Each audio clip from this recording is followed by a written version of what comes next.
Takže sme tu s Dominikom Brezíkom, ktorý je chovateľ vtáčkarov a Dominik, teda predstav sa nám a predstav nám teda nejaké druhy, čo tu dneska možno máš, také zaujímavé. Tak ako si spomínal, volám sa Dominik a venujem sa tomuto už asi zhruba 7 rokov. Dobre, tak začneme takými zaujímavými druhmi, čo tu mám teraz momentálne v ponuke, tak je určite Brachypelma auratum, táto dospelá samica.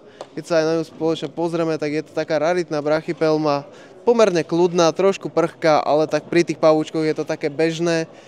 Potom ďalším zaujímavým druhom, ktorý môže byť, tak je táto Chromatopelma cyaneopubescens, ktorá sa vyznačuje svojím krásnym modro-zeleno-červeným sfarbením. Keď tu trošku vidíme, že je trošku prchkejšia, ale tak za to môže všetko ten prevoz. Predsa len putovali so mňou 3 hodiny, ale tie farby sú na nej fakt nádherné. Dobre Dominik, tak ďakujeme a ak by ste chceli Dominika stretnúť sami na vlastné oči, tak pozrite si najbližší termín na naše podujatie Svet exotiky. Určite vidíme sa aj na budúce. Díky.